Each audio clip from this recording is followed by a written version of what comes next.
Thanks a lot, Brad. We're here in the Bengals press room with Bengals Offensive Coordinator Hue Jackson. Has a nice ring to it, doesn't it? Oh, yeah, it does. It's a long time coming. Glad to be back in the saddle and looking forward to coaching these guys. But not an unfamiliar ring to it. This is not your first rodeo now. Cal, USC, the Raiders, Falcons, Redskins. Those experiences will undoubtedly help you in this position. Absolutely. I mean, I've had an opportunity to coach a lot of great players in my past, and I got a lot of great players to coach here in the future. Well, along the lines of those great players, you're going to get year 2 Gio Bernard, year 2 Tyler Eifert. That's like dipping into free agency without having to dip into free agency, if you know what I mean.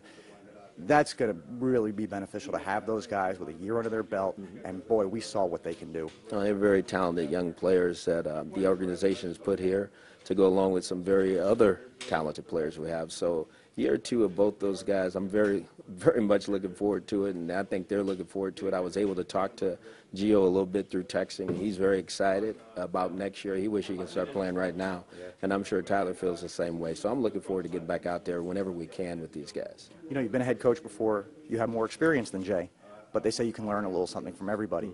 If there's something you learned from Jay, what would that be? It would be that Jay was very confident in what his beliefs were. He never wavered. I don't care what the situation was. He stuck to it, and that's what you do. Every now and then, I used to always change a little bit because you had to go with the flow a little bit and find different ways of doing things. But he did it. He did a tremendous job here, and that's something he left me with. I wish him well at Washington.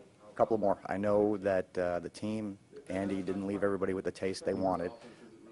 But at the end of the day, 3 straight playoffs in 3 straight years. I mean, coming into the league, not every quarterback does that. So I know that you guys feel this is the guy going forward. There's no question he is. And it's unfortunate, as I said earlier, when you don't win that game that we all know what we're chasing, which is the Super Bowl.